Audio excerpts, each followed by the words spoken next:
Okay, RCTV, if you can hear me, speak up. I have a question for you.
All right, we're going to give it a few more minutes as people come in.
So nice to see everyone.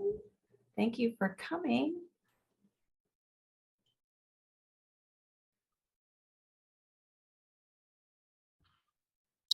We'll be starting in just a little bit.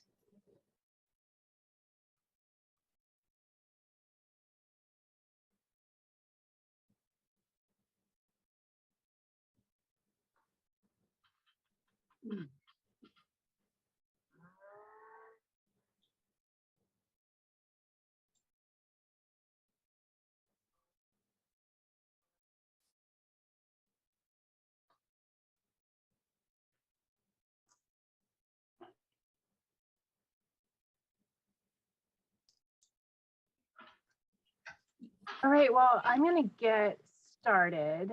RCTV, please stop me if you're not ready, if you're out there.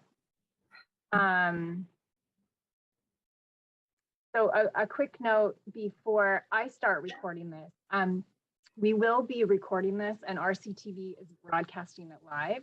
So please remain muted until the Q&A session at the end. And you can also use the chat box anytime to add questions that we'll ask at the end. So with that, I'm going to start this recording.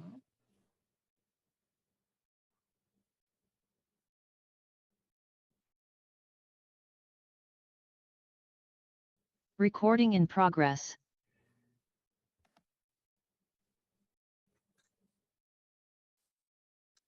Okay, welcome to Diet for a Small Planet. I'm Andrea Fiorillo, the head of Research and Reader Services at Reading Public Library.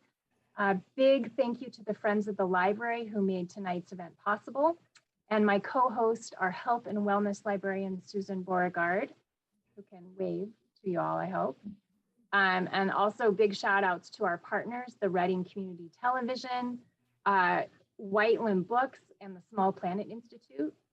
Like I said earlier, RCTV is broadcasting this event. Whiteland Books has copies of Diet for a Small Planet on sale. We can arrange to have them signed if requested. Susan is going to put their website up in the chat box, and you can order things right from them. Don't do it during this program, but as soon as we're done. Our next author visit is August 11th with Summer Michaud-Skog, the author of Fat Girls Hiking, an inclusive guide to getting outdoors at any size or ability. Tonight, before we introduce Frances Moore Lappé, we're going to start with cooking demo with Lori Lambert-Osborne. Lambert-Osborne is an educator and wellness coach and Reading's all-time favorite dietitian. So Lori, please take it away. Thank you, Andrea and Susan. One of my most favorite places to be, other than the kitchen, is the library. So this is a perfect match, perfect partnership. So I want to thank you for the invitation to bring you into my kitchen. We weren't anticipating that you would actually come into my kitchen, but it's the second best thing, right? So I would love to share with you one of the recipes from the book. And if you haven't already purchased this, like Susan put in the chat, you could order yours through White Lamb Books, is a local bookstore that I also love very dearly. So the recipe that I'm going to make today is actually listed under an appetizer. However, if you think of food the way I do, everything is a possibility for a meal. Meals can be, or dinners or lunches can be appetizers and vice versa. So I'm not going to say exactly what the recipe is, although I'll reference it's on page 206. So if you do have your book handy, it's 206, and I'll explain why I'm not telling you what the name of it actually is. So the recipe itself calls for 1 can of chickpeas, or garbanzo beans, or CC beans, as you may have heard. So I actually purchased these. And one of the things that I needed to do some preparation. So I have about 15 minutes to spend with you. So I had to do some of this ahead of time. So I'll explain what I've done ahead so that when you decide that you have to have this weekend, it's a perfect 4th of July fare, that you'll know exactly what you need to do. So I strained the chickpeas over a strainer and collected the kind of chickpea juice, if you will. Many of the things in the book talk about saving the liquid, and I am all for that. So save the chickpeas. I drain them, like I said. And once I drain them, I just put them in a bowl, and I'll explain what we'll do with them. And then I took the liquid and simmered it down. So this has already been simmered, and I'm just going to stir it up a little bit. And you can see, I think maybe it's not too much. I don't want to spill it, but you simmer it down till it's about 1/2 cup, and that condenses the liquid. And if you were in my house right now, you would have this aroma of beans. It's like this really lovely reduction, if you will, of the bean liquid. So that will take about 15 minutes. It depends on your stove. I have an induction stove, so things go a little bit faster, but the liquid again gets reduced to about 1/2 cup. Once it's cool, and the coolness is important as well, because I'm going to take mine and put it in a food processor. So I have my food processor here. So the liquid that has been reduced goes in, and the recipe calls for 3 garlic cloves. So I have my garlic cloves here. So I'm going to pop those in my food processor. A tablespoon of lemon juice, which I've already prepared. Now, this is a Lori adjustment to the recipe, so I hope that you don't mind.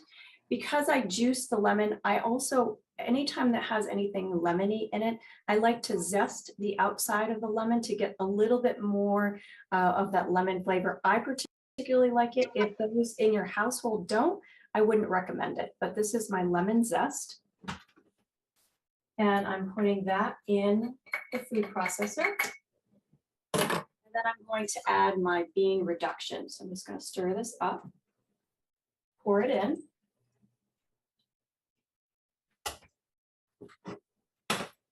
And then process. So it'll take a couple seconds. It'll be a little bit loud, so just 1 sec. Put it over here.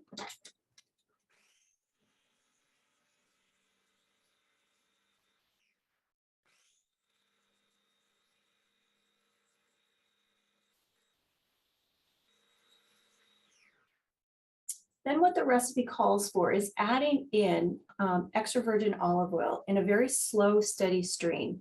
It's important to add that in a slow, steady stream as to create an emulsion. You're making something of an aioli.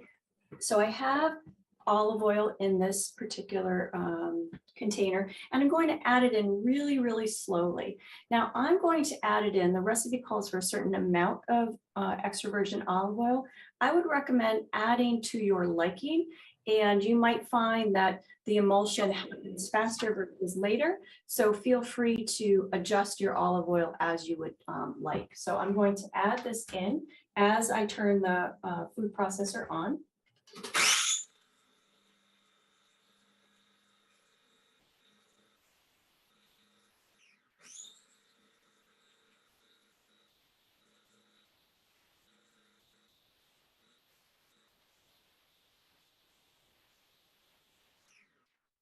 And it actually looks like the consistency that I would like. Again, you can adjust this however you would like. I'm going to pour it into a clear dish so that you can kind of see what, oh, it smells divine. Oh my goodness. Whew. That extra lemon zest is perfect. So this is the consistency. Okay, I'll actually show you what it looks like. And the smell and the aroma is garlic and lemon. You do get a little bit of that chickpea smell as well, that bean smell, but it's not, because of the reduction, it's really quite enticing, captivating, this captivating smell. So that's what you'll start with. So I'll start there. And then I've also prepared my potatoes and carrots. So the potatoes are 4 russet that you boil. So think potato salad. So I've diced these up and I've already boiled them and let them cool. Now there's 2 different ways to make this recipe in my, well, there's actually more than just 2 ways to make this recipe. If you cool the potatoes, the dressing that we just made that we're going to fold into the potatoes will actually coat. If you were to use that dressing while the potatoes are warm, the potatoes are going to soak up some of that dressing. So keep that in mind if you don't get a chance to cool your potatoes. I actually like to boil my potatoes early in the morning, let them cool and put them in the refrigerator so they're nice and cold. So that's what I did with these so that the dressing will get all over it. So there's 4 russets that are cooked. They'll cook in on the stove for about 15 to 20 minutes. It depends on how small you dice them. I didn't want really huge chunks, but I didn't really want tiny ones either. So you can see the size that I have, a great source of potassium, fiber. I kept the skins on. I always make potato salad with the skins on. So I would recommend that for that extra layer of fiber. I have my chickpeas already. So I'm going to take the chickpeas and pour it into my bowl that I'll be mixing. And as a suggestion, one of the mistakes that I used to make, maybe not a mistake, a learning opportunity, when I was a young cook, is that I never had a bowl that was big enough so that when I went to go mix things up, things were flying everywhere. So always err on the side of a bigger bowl, even if you decide that, oh, I don't need that big of a bowl. You'd be surprised that once you start mixing things up, things will be flying out and you want to contain it. So I've put this in a fairly large stainless steel bowl. The other ingredient is 1 carrot.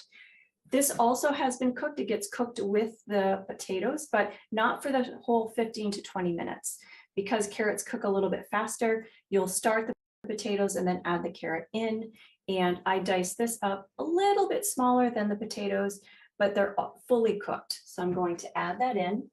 What I like about that is that it adds some color. It also adds some nutrition. So vitamin A, vitamin C. The other great ingredient is Petite Pea. So Petite Pea, the recipe actually calls for frozen, but peas are in season right now. So for a very short amount of time, fresh ones, at least local ones that I just actually got from our CSA. So you could add in snap peas like I just got from the CSA, but the recipe called and I'm trying to honor the recipe. So we're adding those in. The benefit of that as well as it adds fiber, adds some protein, and it adds some color. Then the recipe calls for 1 tablespoon of sherry vinegar. So I'm going to pour that in. I'll show you the sherry vinegar that I'm using. So this is the version that I have, but any sherry vinegar that you have on hand would be great. If you don't have sherry vinegar and you'd like to add something different, feel free to experiment. And I'll talk a little bit about how you can vary this recipe. So before I put in the dressing, I'm going to stir everything up. So I would use a very soft spatula because I don't want to crush the potatoes. I just want to mix everything up very gently. Now the recipe also calls for 1/4 cup of fresh parsley. And I was blessed yesterday with a neighbor that had an excess, a bumper crop, if you will, of parsley. The recipe calls for garnishing the salad with the parsley. I was like, I've got a lot of parsley. I'm just going to add it in. Parsley is such a great herb. And if you've got an excess, why not just add it in? And that can coat all of that. So I just added my parsley. I'm going to stir that up as well. And I'll show you what it looks like before I put the dressing in. So you can kind of see how that mixture looks. I love cut up herbs in rather than on top as a garnish. I think the herbs really add a lovely texture and flavor. So now I'm going to add the dressing in.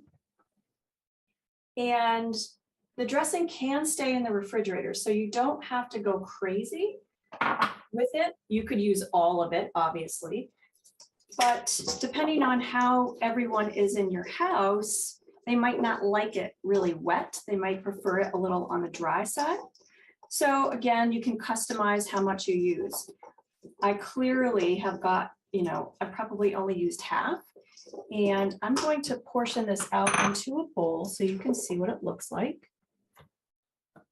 And this is going to be part of my dinner this evening.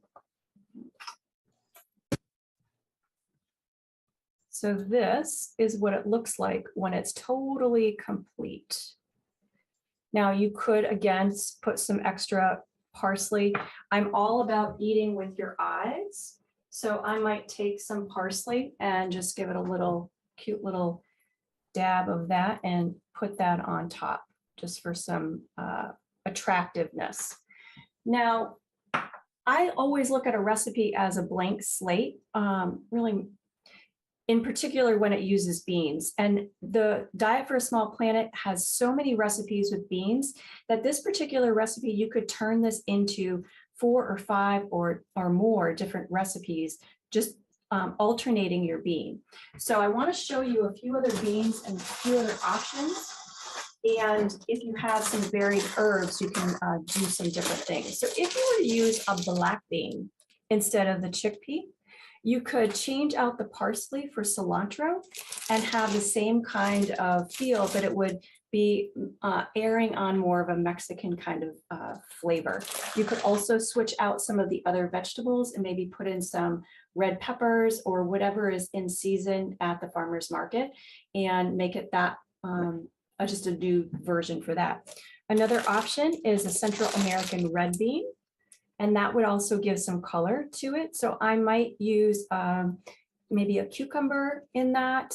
What if I use the red bean and continue to keep the potato, maybe put in the carrot and alternate a different herb, whatever was in, maybe some mint would be really good with that. One of my favorites, small beans, small white bean or a cannellini bean, always makes me think of Italian flavors. So if I were to cook these up, I would put in basil. So I could put in some basil, I'd have my cannellini bean and keep everything else the same. It would have more of an Italian flair. I might switch out the sherry vinegar for balsamic vinegar to give it that more Mediterranean kind of Italian feel. Again, you could use a red bean too. And a red bean to me does a lot of things. I think of it in minestrone with Italian, but I also think of it more of a Central American or Mexican kind of flavor. And if you do something like this and you wanted to go around toward the Italian flavor, you could add in some fennel to the bean as well, and maybe even some dill. So varying out your herb as well as varying out your bean will give you a whole host of different flavors and salads. And my last thing is, I didn't tell you the name. And one of the reasons for that is if I were to make this and call it a potato salad, specifically the person that I live with would say that's not a potato salad because they have it in their mind what a potato salad should be. So what we typically do in this household is I'll make something and deliver it to the table and then ask, what would you call it? What would you name it? Labels have very powerful, both positive and negative implications. So if your household thinks of potato salad a certain way, then have them name it and maybe call it the Sullivan potato salad or the Sullivan salad. And that could be your trademark salad that you enjoy as an appetizer, eating with crudité, or maybe even having as a lunch option. So I'd like to see if there's any questions before we transition, because sometimes there's questions about the food that I want to make sure that I'm honoring. There was one question, Lori. Karen asked, what if you don't have a food processor? Oh, great question. If you don't have a food processor, you could use a blender. The other thing you could really do too is if you had an immersion blender, you could do that. Let me show you what that looks like. Not everyone has one, but I love my immersion blender. You can put everything into the pot and then just immersion blend it. What I would recommend doing, either if you use the blender or this, is to cut up the garlic a little bit more than I just used a whole clove and put it in because I knew the food processor would deal with it. The blender probably would too. An immersion blender will get to it, but you want to start off with a smaller mince before you do that. That's a great question. Okay, well, I think if there's not another quick question, we're gonna move on. Yeah, I want to Okay, so we're gonna give Lori some time to go put her moderator hat on because that's her next job. And I'm gonna tell you a few more things. So before I introduce the fabulous Frances Moore Lappé, I wanted to start our discussion on food justice and sustainability with the acknowledgement that the Reading Public Library stands on the ancestral lands of the Pawtucket Band of the Massachusetts tribe. The Pawtucket called this area home for thousands of years before English colonists claimed it. For more information on the Massachusetts people, you can go to their website. Susan is going to put that up in the chat box. And that brings us to our very esteemed guest, Frances Moore Lappé, who is the author of the revolutionary Diet for a Small Planet, released last year in its 50th anniversary edition. She is also the founder of the Small Planet Institute, which Susan is going to put their website up in the chat box. She has authored or co-authored 20 books total, receiving a matching number of honorary degrees and untold awards. Moore Lappé's life work includes the fight to end hunger, poverty, and harmful farming practices. In exploring the root causes of these issues, she focuses on strengthening democracy and fostering the deep human need for connection, meaning, and power. Please welcome Frances Moore Lappé. Oh, thank you so very much. Thank you. And I'd love to the cooking demonstration. It's in the spirit very much of my own, really encouraging all of us to experiment and to just do it our way and keep trying, different cultures. I love it. I love it. It was beautiful. Great. Well, Frances, first of all, I feel like I'm living a dream by even speaking to you. So thank you for sharing your love of all things food and even more than that. And we have a few questions for you tonight. So the first one is, since you wrote The Diet for a Small Planet in 1971, what changes have you seen in farming and food justice issues? Oh, of course, the world has changed so much.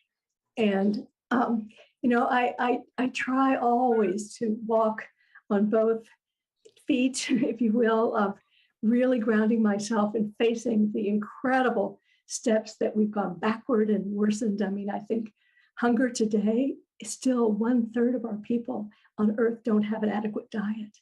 1/5 of very young children are stunted by malnutrition. I mean, yet we have increased food production per person by 20% since I began.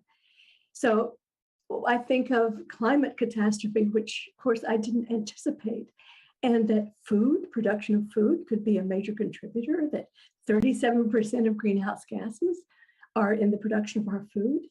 And yet we know that it's built so inefficiently that we are using 80% of our land, mainly that is going to livestock industry production, to give us less than 20% of our calories. So we are still moving in this very, very wasteful, and I could go on and on. I mean, species decimation, 1/2 of our insects are threatened.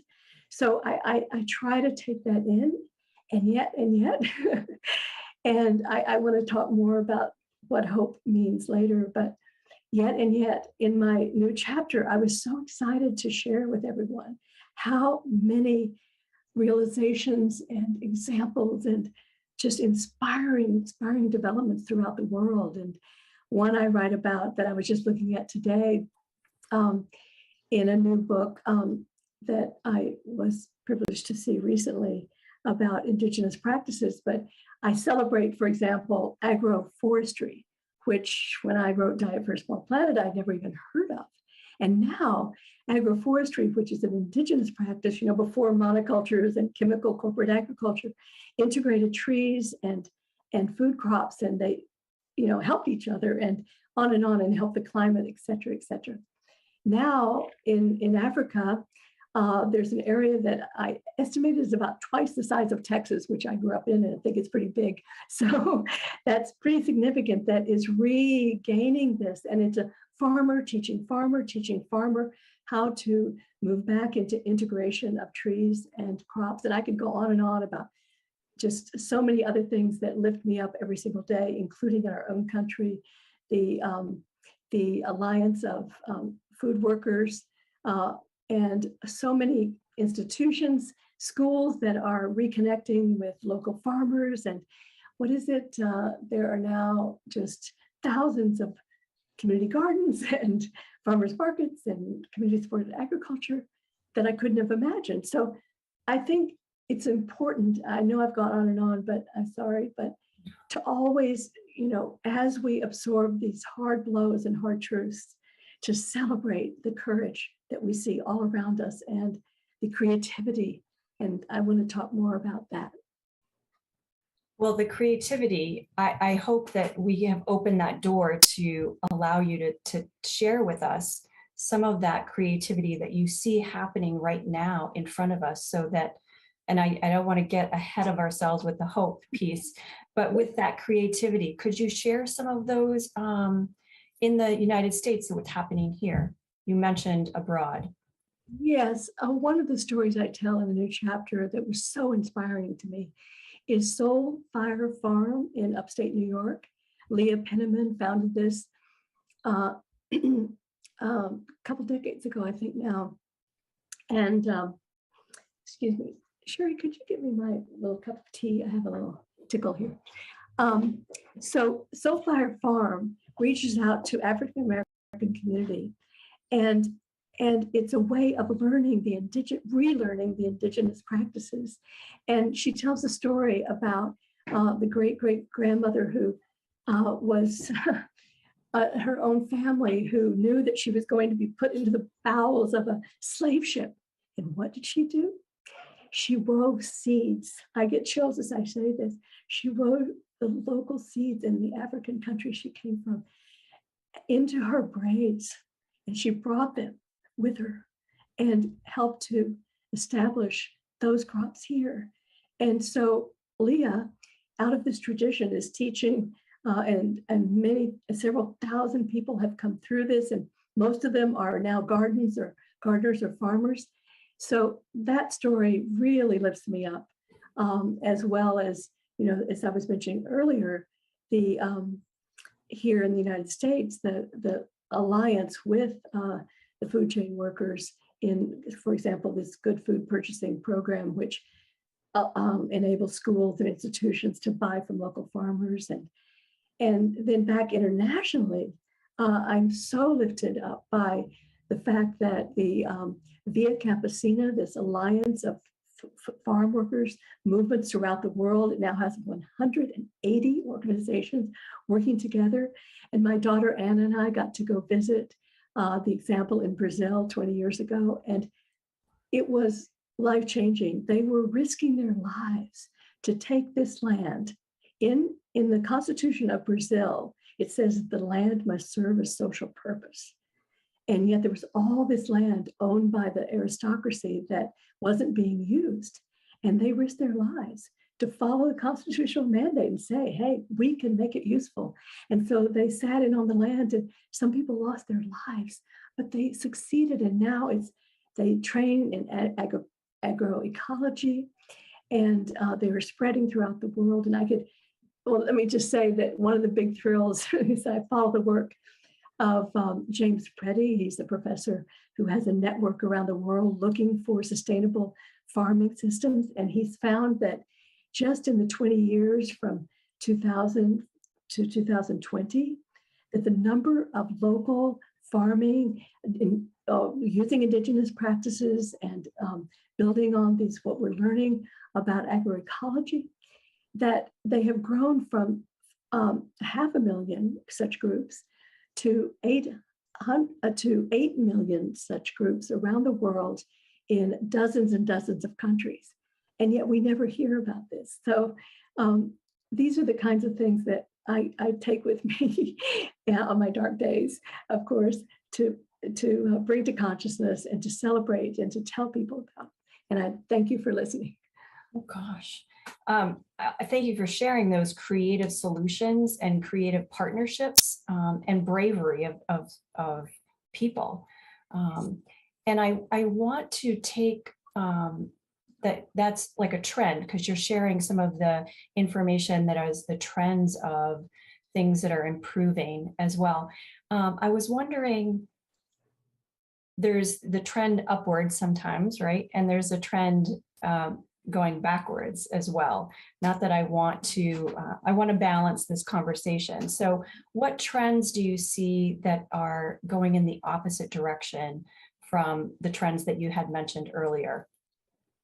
Well, right now, a big part of my life energy is going toward a redefinition and rediscovering of the absolute necessity of democracy, what I call living democracy, a culture in which we each have a voice, meaning in our lives through that voice in connection with others, to create a world truly aligned with our nature, because we all need power, meaning, and connection. That's the human. Beyond the food, we need those. We need to have a voice. We need to feel connected to others, and we need meaning. And that is what is being robbed from us, from this very kind of nutty idea that, well, let me just say that a long time ago, I asked the question, why would this bright species be creating a world that as individuals, none of us would choose? Nobody gets up in the morning and says, yes, yes, yes, I want another child to go hungry today, or I want to wipe out another species today. So how could it be? And so I answer that by, it's always a process, but I'm answering it by suggesting that our big brains are a big hazard in a way, because we see the world through culturally determined filters. The Hopi Indians put it, he who tells the story rules the world. And what story we have bought is life threatening. It is life killing.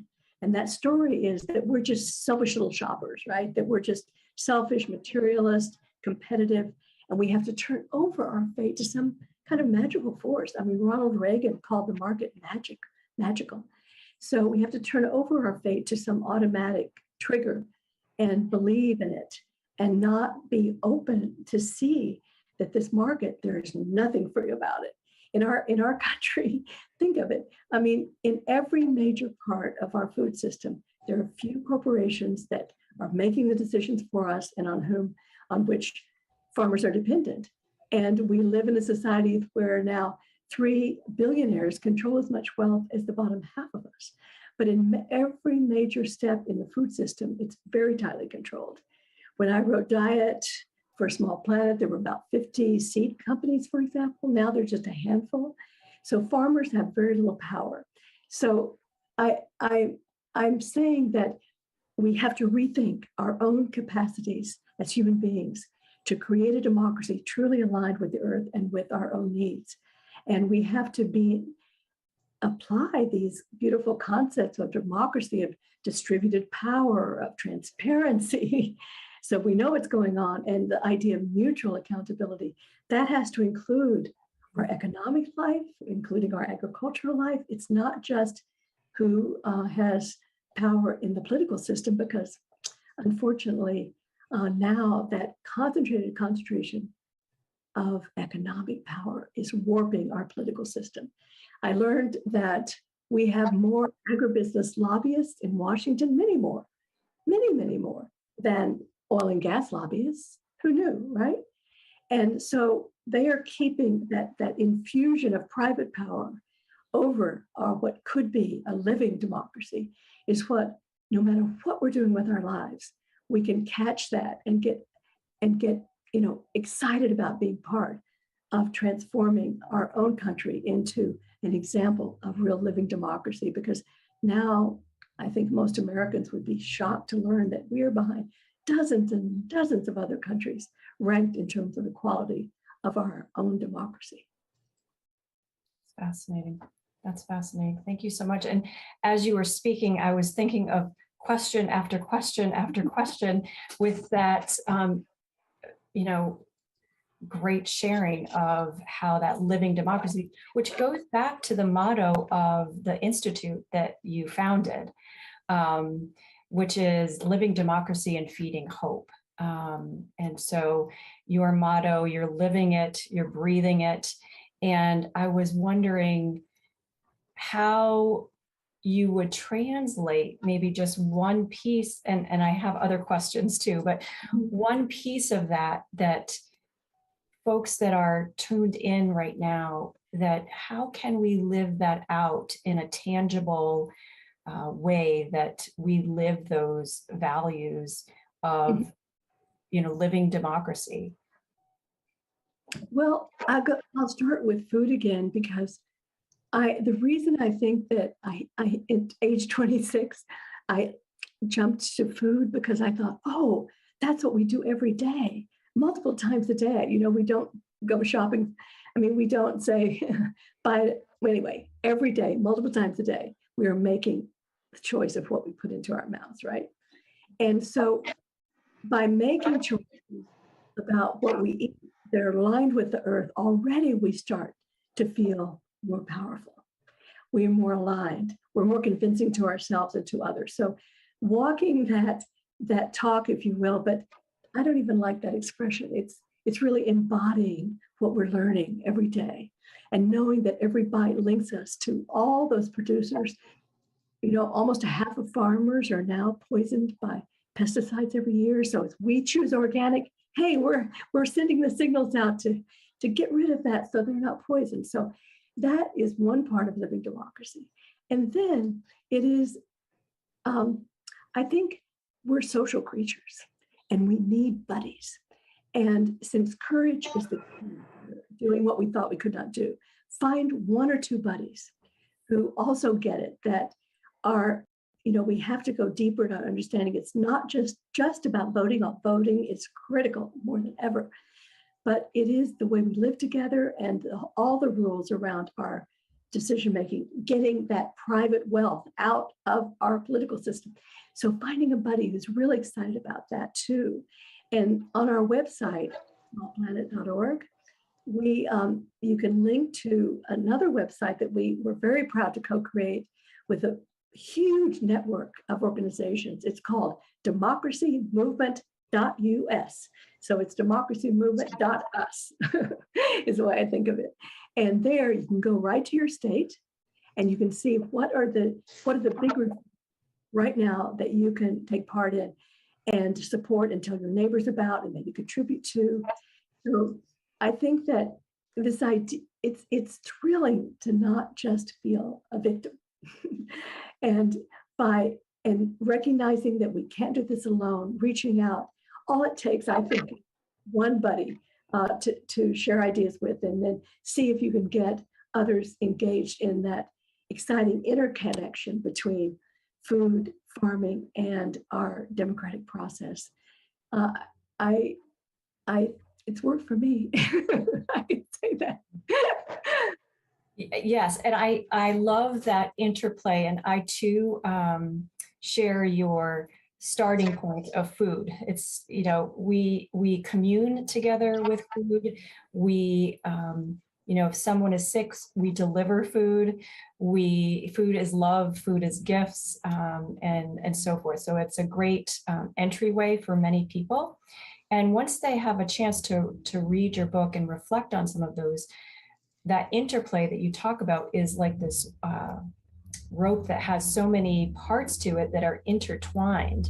And I was wondering if you could spend some time talking about the interplay of hunger, climate change in particular, because at the time of writing the book, that wasn't as paramount as it is now. So adding in some of those other interplays that you mentioned, or that you may not have mentioned yet, could you speak to that? Yes, well, let me just go back to the basics here, that because of our grain-fed, meat-centered diet, and we are now continuing to eat more meat per capita in the world, that there's such inefficiency, number one, because as I said, 80% of our land produces only 18% of our calories because of this waste. And so as we begin to choose a plant, I like to say plant and planet-centered diet now, we know that right there, we are reducing greenhouse gas emissions that are now, the whole food system can contribute as much as 37%. And one estimate is that if we moved to the plant-centered eating, that we could reduce agricultural greenhouse gas emissions by about 70%. One scholar estimated it would be like taking all the vehicles off the road, and including the planes and ships and everything. It would be huge. So that is something that I don't think people appreciate, how much power we have just in that key element in our lives. And so I would just really emphasize that, and this idea that to the democracy piece of it, as we learn, and I think we absorb this through really tying our imaginations into where our food is coming from and who our choices are affecting in the world. As I mentioned, if we're choosing organic, then we're sparing someone of being exposed to pesticides. What a wonderful thing. And so then how do we change the rules? That then is our citizenship piece. And there, I'd like to introduce the concept of, I discovered a long time ago that I didn't need to call myself an optimist. That's pretty hard for a lot of us right now. And I realized, wait a minute, human beings, we don't need certainty of success. We need the sense that maybe our acts can matter, that they can ripple out. And actually, I've said the only choice we don't have is whether to change the world, because every act we make is rippling out, either for the negative or the positive. And so I've stressed this idea that it is not possible to know what's possible now. We have humanity, our species had never been at this point. I think of it as this giant storm in which the biggest trees are just crashing. And what we can see are the roots for the first time. And so it's kind of hard to say that it's impossible or that it is, because we've never been here before. And more people are awakening and finding their courage. And again, I think that we maybe emphasize that, oh, we've just got to be good people. Right now, yes, we good people making ethical choices, but we've got to do what we thought we could not do. And so I used to, I guess I changed desk. I don't have her up there anymore, but Eleanor Roosevelt said, do one thing every day that scares you. And so, even talking about these questions and looking for that buddy or buddies with you, that can be kind of nerve-wracking, right? Because it might not click for the other person, and we don't like rejection, right? So I think this idea, though, of we don't have to be optimists, that all that's required is that we see that, yes, it is possible that our acts in this time of absolute, our planet has never faced what we are today. So it is not possible to know what's possible. More and more people are waking up, as I was beginning to describe.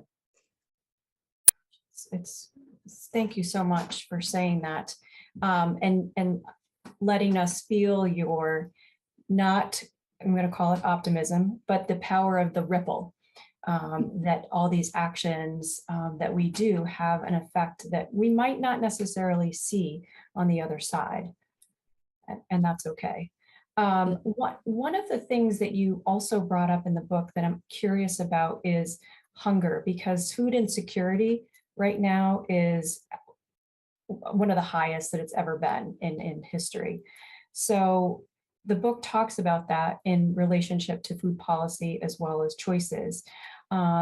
What can you suggest that's different than some of the other things, or in addition to some of the other suggestions that you've made, that we can help in that regard to start improving food insecurity and hunger? Well, there are really two very distinct types of hunger in the world. That we are here in the United States, this highly concentrated chemical corporate system has created one kind of hunger. 60% of our calories now have no nutrition. And I just read a new statistic today that some people are saying that 90% of what our children eat is junk food. I haven't fact checked that, but so that is a kind of hunger that leads to disease. That diet is now a factor in most non-communicable diseases. So that is a type of built-in hunger, even if we're putting a lot of food in our mouths, but we're hungering for healthy food. And then there is the absolute absence, as I was saying, 1/5 of our children in the world are stunted. And that's not just being short. That is a condition for life that imperils people.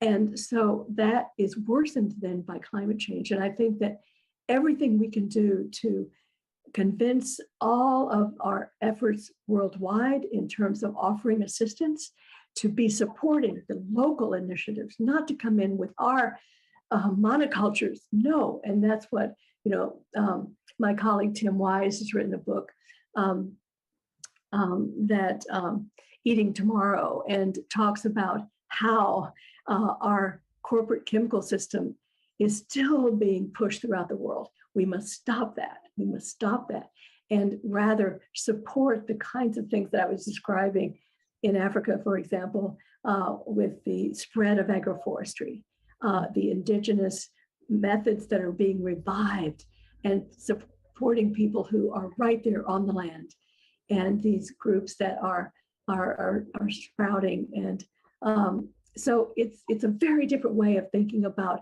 oh, we've got modern agriculture. Let's go show them how. No, it's the opposite of that. How can we be learners and supporters of what is working throughout the world? And that means, of course, again, back to our political system. Who is guiding, whether it's USAID or other instruments of our government, who's talking, who has their ear. As I said, agribusiness lobbyists are even much, much more than the oil and gas industry lobbyists. So those are some of my thoughts in how we shift the idea of help. The idea of help is that understanding the answers are out there. They're being born every day. I was in in India not too long ago, where I met women who had totally transformed. Now about 75 villages going from absolute hunger. And they just got together at night after their kids were in bed and started their saving circles and transformed from a white rice diet to a millet and just a variety of crops in each acre. And they got their own radio station with government support finally after a lot of work.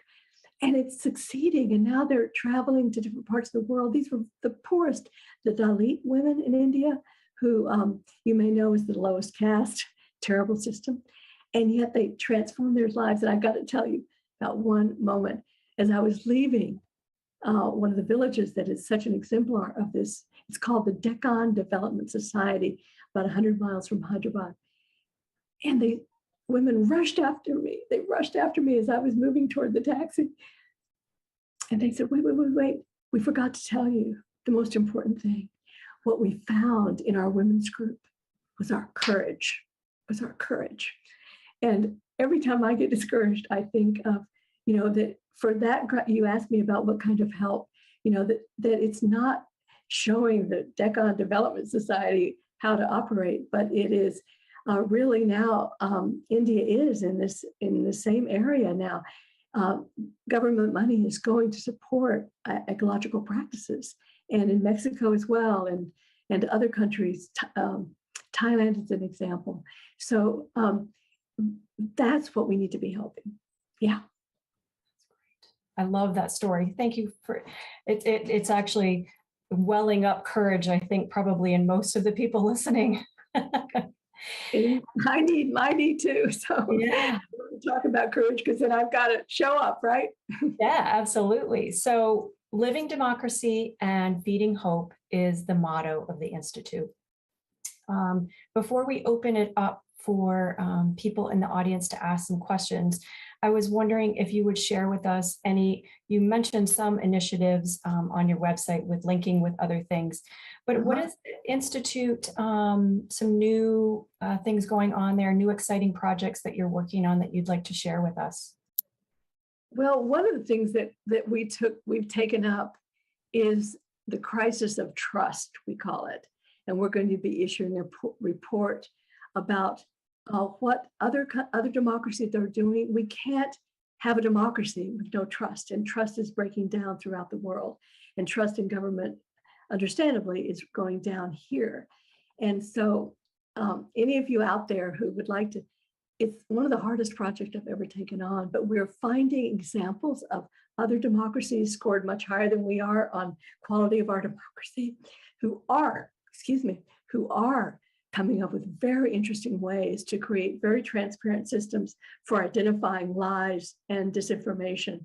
And so that is critical, because now in this new world of social media, when we all are hearing different news and divided up by that, because there's so much disinformation, that is one big project that we're taking on. And please let us know if you'd like to see that report. It's going to be out in the next couple of months. Yeah. And so that if folks were interested in that, they could have access to that if they were to go onto the website of the Institute? Yes. And actually, any of you who would like to look at the draft, it's very much a draft, but we're going to turn it into an official looking report. It's called Crisis of Trust: How Are Democracies Protecting Against Dangerous Lies? Please, we would, I think we'd feel comfortable about sharing what we have found and get your ideas. So, but that is our urgent question, because truth telling lies underneath all solutions. If we don't trust each other, we cannot solve these deep problems. And disinformation is a great killer of trust. It's very true. It's very true. Thank you so much. So I would love for anyone that has questions, and Andrea and Susan also can help in this regard. If anyone would like to, first of all, put anything in the chat, you're more than welcome to do that, as well as unmuting or maybe raising a hand on your camera so that if we had multiple hands go up, we can pick the person to ask Frances a question. While we wait for people to think about their questions, I have a question for the audience. If you can courageously turn your video on for a moment, I would love to see a show of hands. How many of you first encountered Diet for a Small Planet when you were in the 70s when it originally came out? Okay, I see 1, 2, 3. I don't see a lot of cameras on, but I see 3 people waving at me. How many of you first encountered it in the 1980s?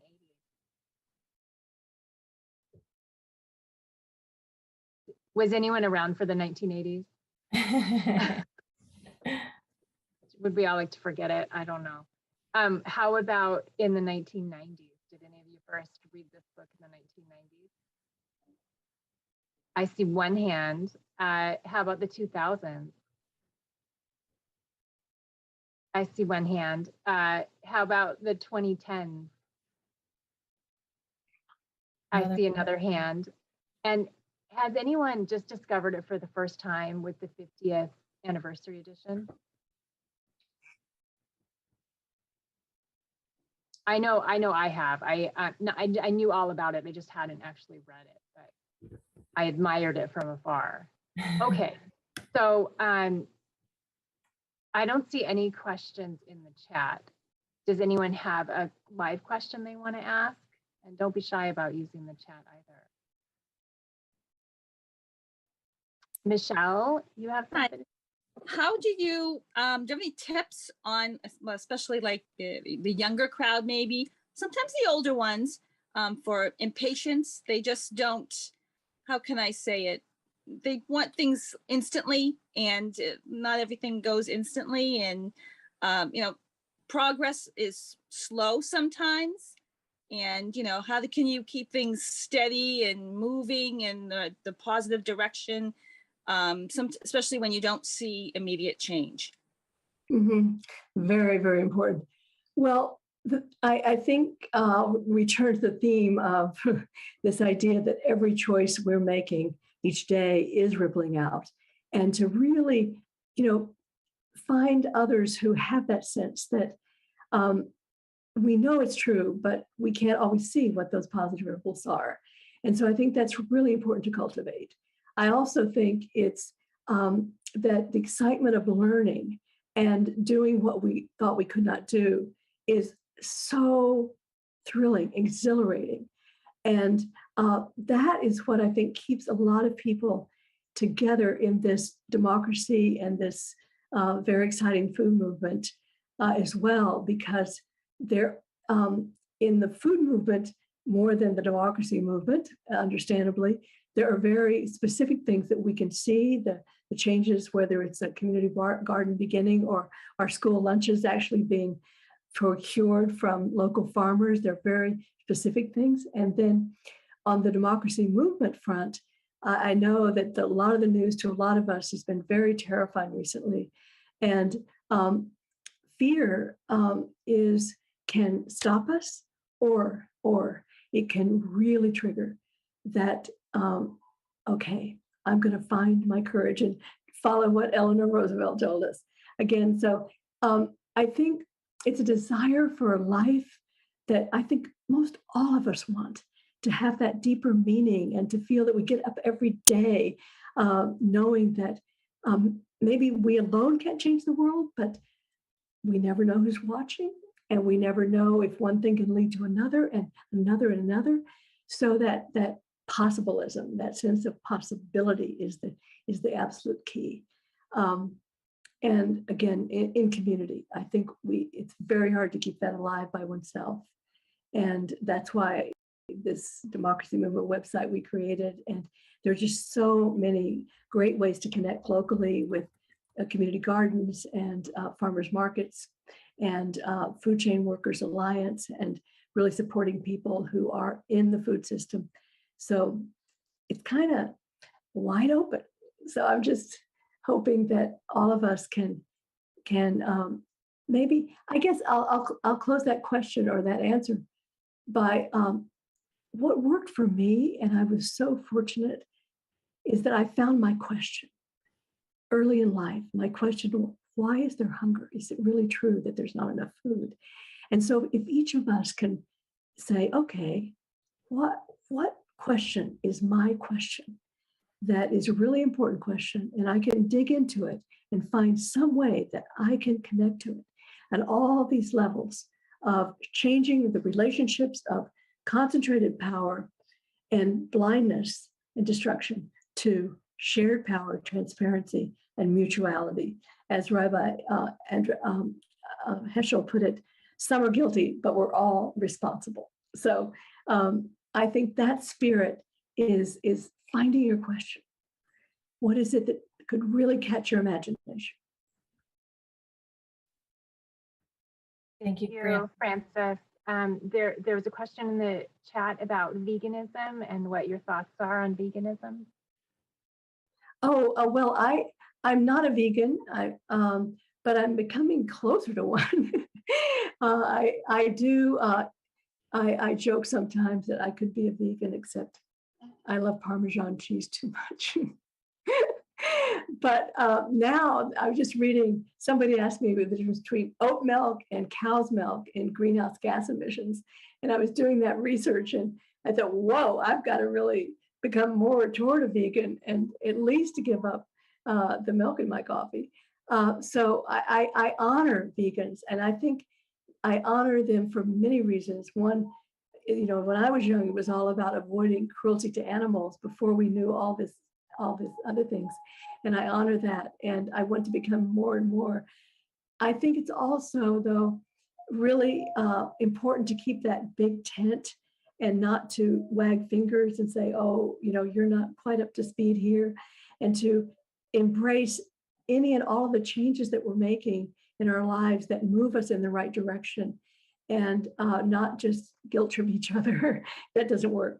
It's welcoming. And that's why I think the recipe and just welcoming people into a kitchen where it's more fun to cook, because you have more variety in the plant world. People say, oh, didn't you give up a lot when you stopped eating meat? And I said, no. I started discovering the world where all the flavor and the differences in color and texture and cultural cuisine is in. So I think that's really my response.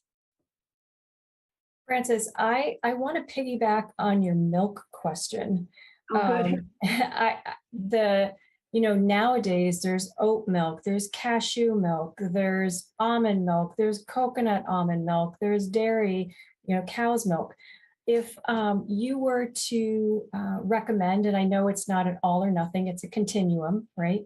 What is, how would you rank them, and what is a better choice for not only maybe nutrition, but for health, for the planet, and for ecology?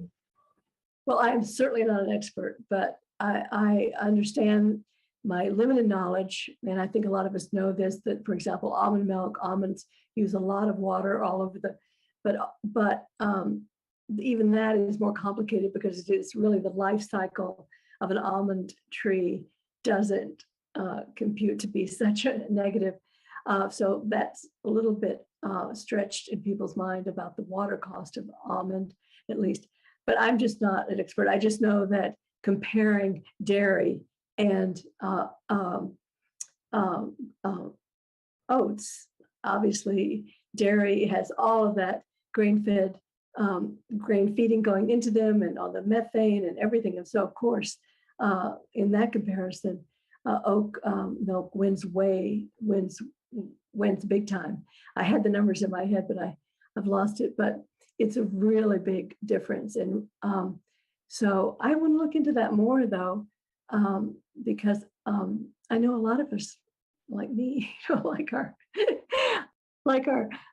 cream and our whitener of some kind in our coffee and such. So, but thanks for the question. Yeah, you're welcome. And there's another one in the chat that, can you tell us more about what your institute does? Oh, well, our institute, I founded it. Let me just give you a little history. In the 90s, I had an organization called the Center for Living Democracy in Vermont. And when I moved to Cambridge, I really wanted to, that was in 2000, I wanted to blend my life and continue the food and farming walk that I was on and the living democracy piece together.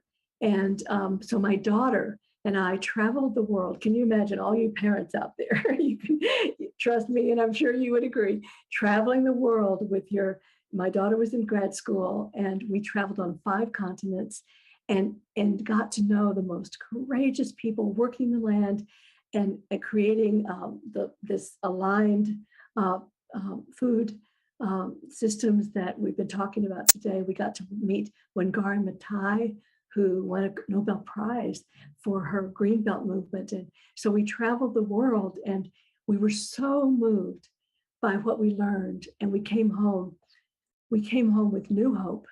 And even we looked at each other, we said, wait, all these people we've interviewed, that's how we met the landless workers in Brazil, for example. All these people, they're facing the biggest obstacles on the planet. And yet they seemed the most hopeful. They seemed the most energized. How could that be? And we said, oh, it's because hope is not what we find in the evidence, in the books. It's what we become in action together.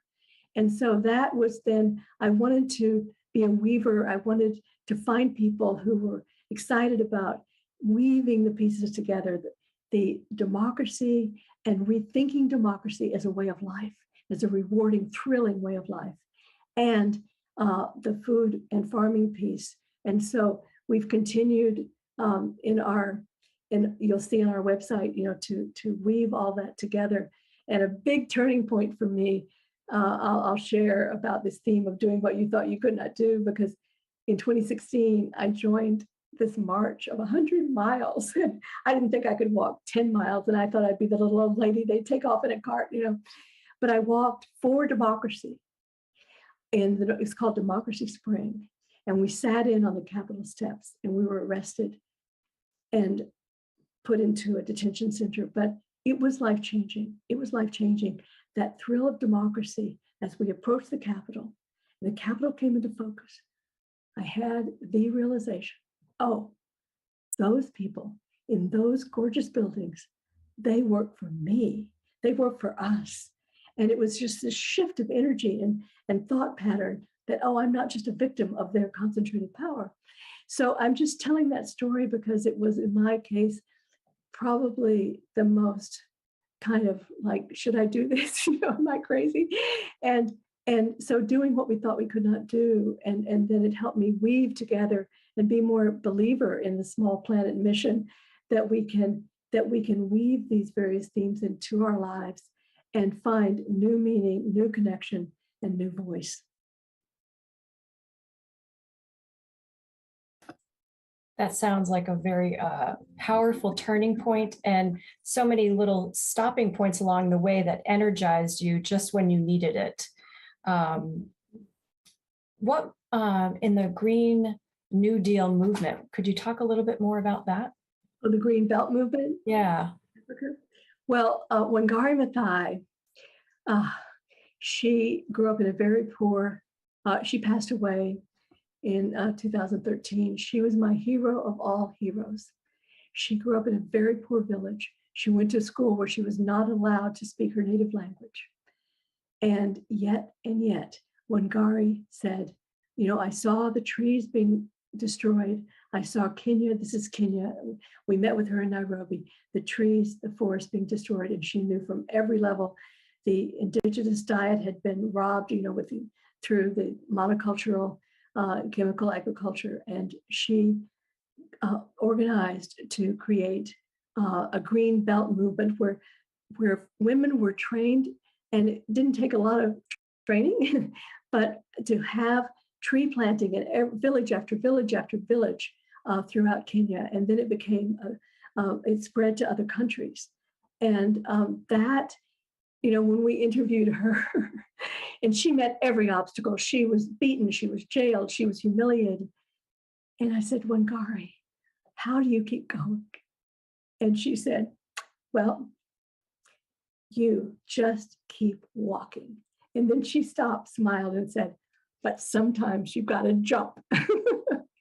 And she introduced us to Reverend Timothy Njoya, who remade fear for Anna and me. He said to us in our gathering with Wangari, he said, people don't understand. Fear is pure energy. We can do with it as we choose. And he got up and he acted out this scene where he said a lion doesn't just see the predator and jump, or the prey and jump.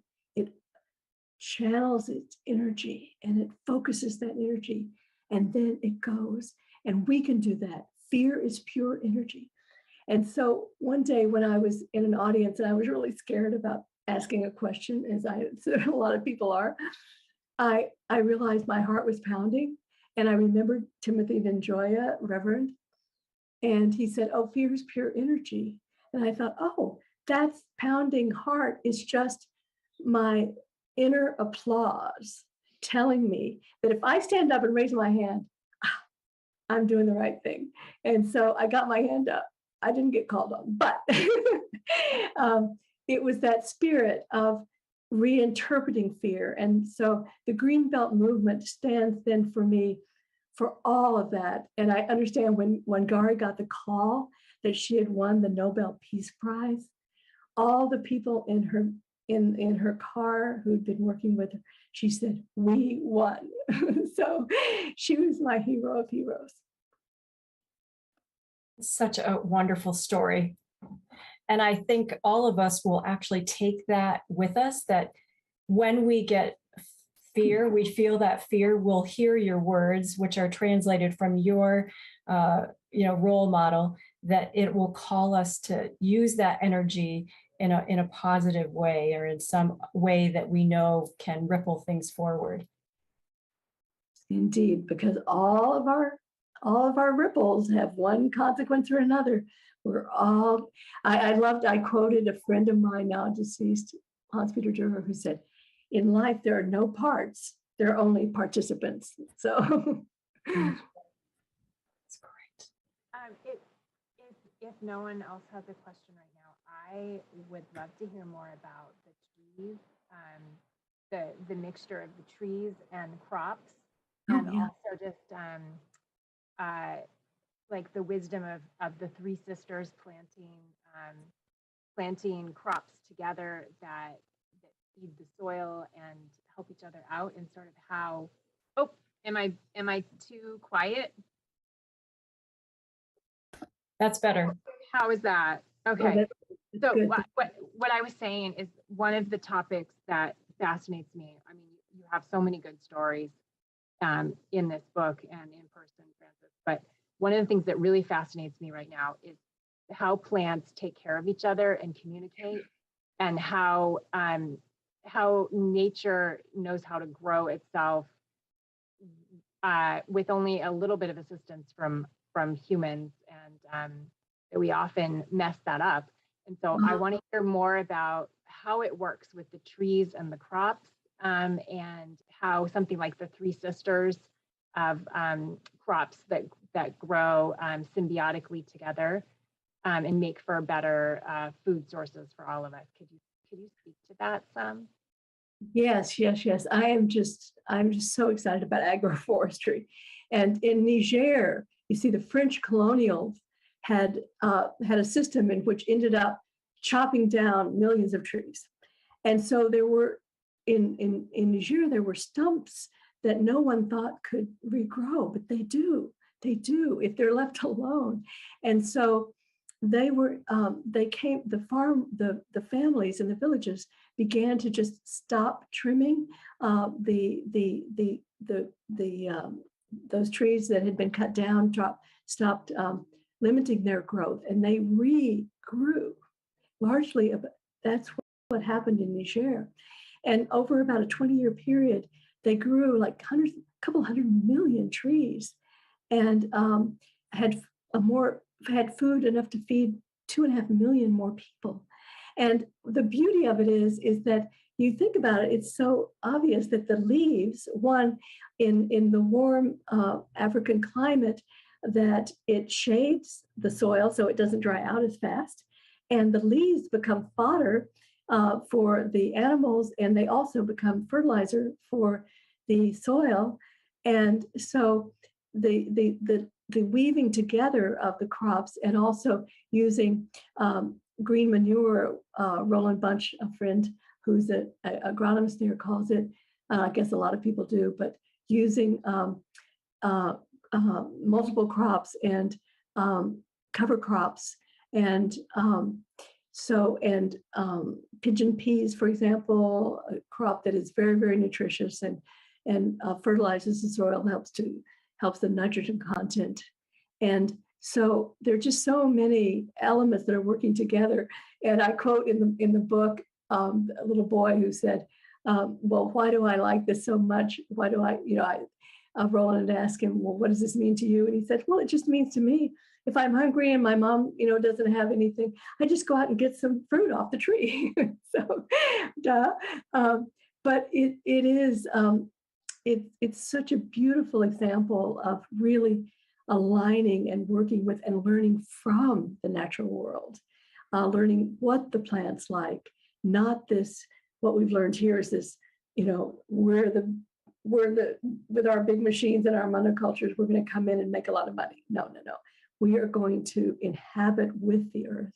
And I think that's why I'm just so excited by Jules Pretty's work about this just rapid spread of these local groups that are working in sustainable farming. I just want to add a couple of book recommendations, because I wouldn't be a good librarian if I didn't, but a great work of fiction that just is fascinating about how plants communicate and trees, especially, is the Overstory by, oh my goodness, what's his name? Tim, I'm blanking on his name, but he won a Pulitzer for it, and it's a bestseller. So the Overstory. And then another bestseller, Braiding Sweetgrass by Robin Wall Kimmerer, which is about indigenous knowledge and how smart they've been about food sources and keeping the air and the water clean so that we thrive.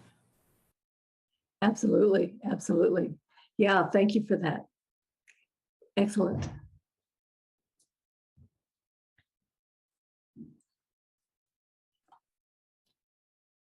Have we inspired anyone to take any fear that they have as energy to ask a question to Frances? I could identify, but the pure energy is there.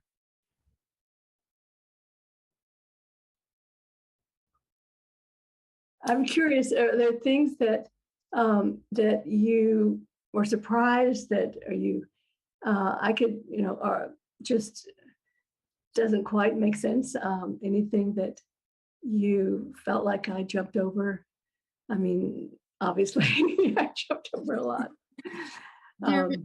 There was one question in the chat where someone asked, food allergies are on the rise in the US. In your global travels and research, are you seeing the same increase in food allergies globally? I really don't know, but I do know that, that that it's not surprising at all to me, because of one would think that food allergies are imbalanced internally, obviously. And then if about 60% of our calories don't even provide any nutrition. And we know that, that our foods have been designed, these fast foods have been designed to just hook us like an addiction, that's a setup for food allergies. And not to mention, of course, farm chemicals that I would imagine must play a role, because the exposure we're getting to dangerous chemicals. I mean, glyphosate, for example, which is coupled with GMOs, which that are corn and cotton and soy, that has been limited because it is so harmful.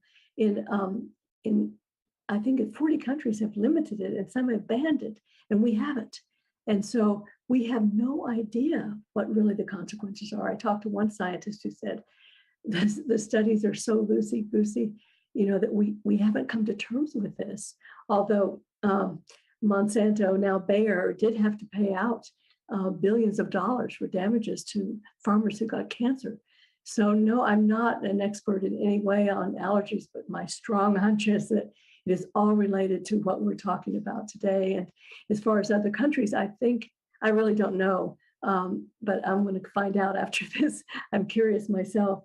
And that actually that the chemicals, change the DNA of the plants. So, gosh, that is, it, just as a layperson, it would seem like there has to be a very strong connection.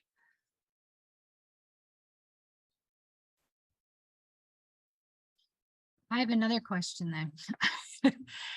If a young person came to you and asked, what can they do as a young person to make a difference, what would you tell them? Well, I typically go back to that one line of find your question. What pricks your curiosity? What makes you want to know more? What mystery is there that you think you could help to understand and find a step that you could take that would have meaning? Because that then it's not just telling them, oh, go do that, right? But what triggers your curiosity? I think curiosity is incredibly powerful. At least it started me. I tell students that I made a C on my first English paper in college. So I never thought I'd be a writer. But when I had to answer a question, why is there hunger? Oh, I wanted to share that. I had to share it. I never thought I could write a book. I was terrified. But I think that's really not randomly thinking, we do think what's really important, yes.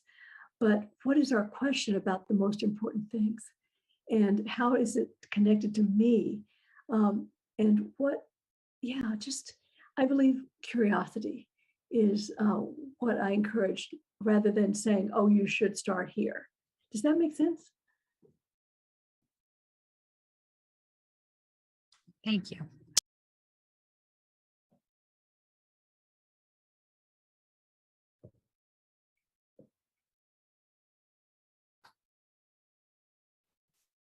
Frances, I have one other question related to when you wrote the books. That was a while ago.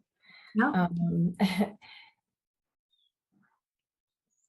Since it's been 51 years, is there a challenge that is still persisting and really hasn't budged since then? I know that we talked about some things that have improved and some things that may have regressed.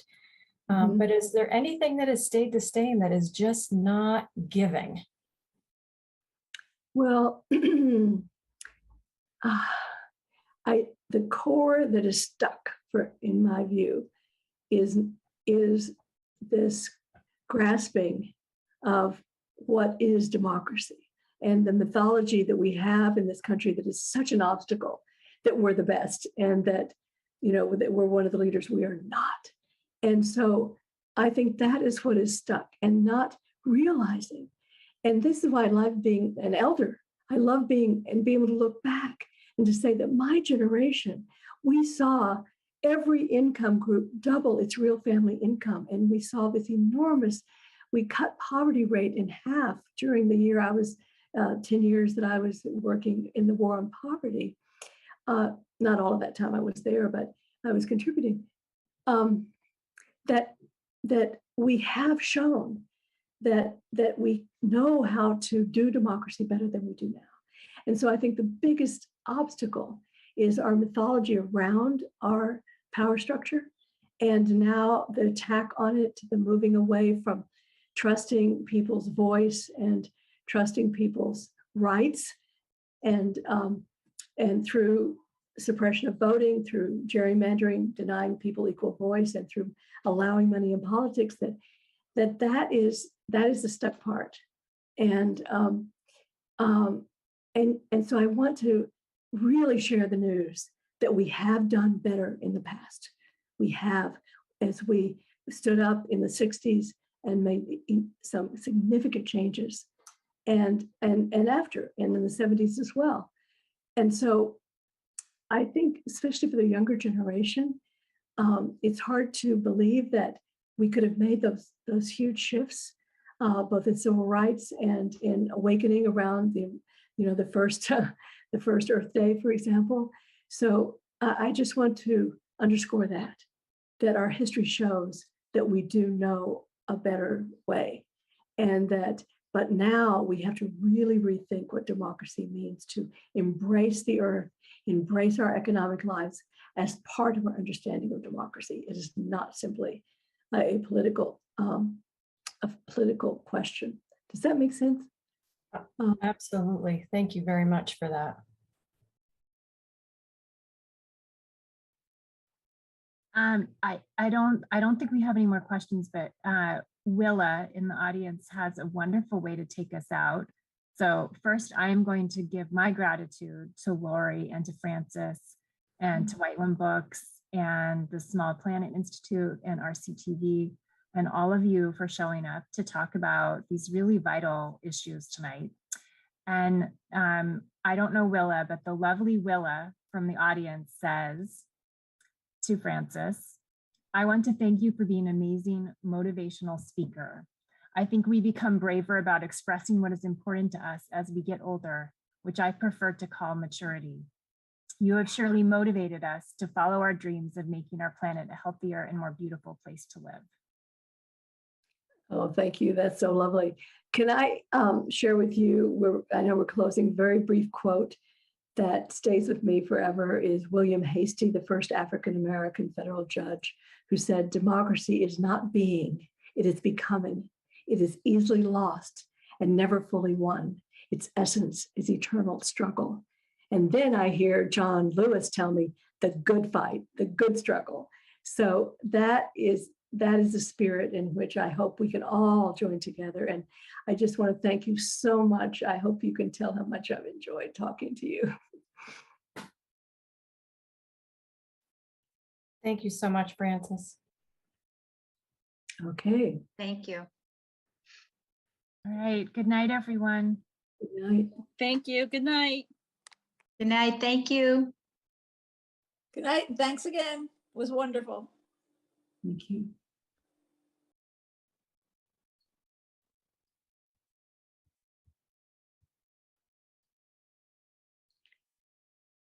All right. So, Well, Frances, I hope you have rested up, and I'm so glad that you got to join us. And if Sherry is still there, thank you for here. all your Yeah. help. I so wanted to meet you in person. I was so devastated that didn't work out. But Well, I live right in Cambridge, so I might stop by the Institute sometime. oh yeah, you should, please. It's And so easy to get to us. We're right next. We're 120 steps from the T stop. yeah, I love your work, so I would be thrilled to get to stop by sometime. Oh, do please, please. And Lori and I are considering maybe doing another sort of plant-based program to sort of do a deeper dive where we do a lot of exploration of climate justice and the climate crisis at the library, and this piece of it is so important and something that we all have control over in our lives. So hopefully we'll keep it going. I think for all of us, the climate crisis is so terrifying. And as we can come together around food, and food that is making a difference and addressing, it is just so nourishing in every way, you know. So that's beautiful. And I hope we get to meet someday in person. I hope so too. And I had heard about Soulfire Farms. Oh, you had? Before reading your book. And then I also wanted to say there's this immigrant farm collaborative called Mentor Farms in central Massachusetts. Oh, wonderful. Mentor. Mentor, like mentoring, to put on your radar too. Yeah, good. Thank you so much. And Laura, you were just fantastic, the questions. And I kind of went off in different directions, but they were great questions. And I thought it felt like a real conversation. I hope you did. Yeah, no, it was an honor, like I said. And I think people needed to hear your experience and how, you went in different directions, because everyone has a different door, a different entryway into this arena. And so by providing that, I think you opened doors for people to enter into this discussion. So it was great. Thank you, Lori. All right, so have a good evening and know that you're very appreciated. Thank Thank you. you. Thank you for your work.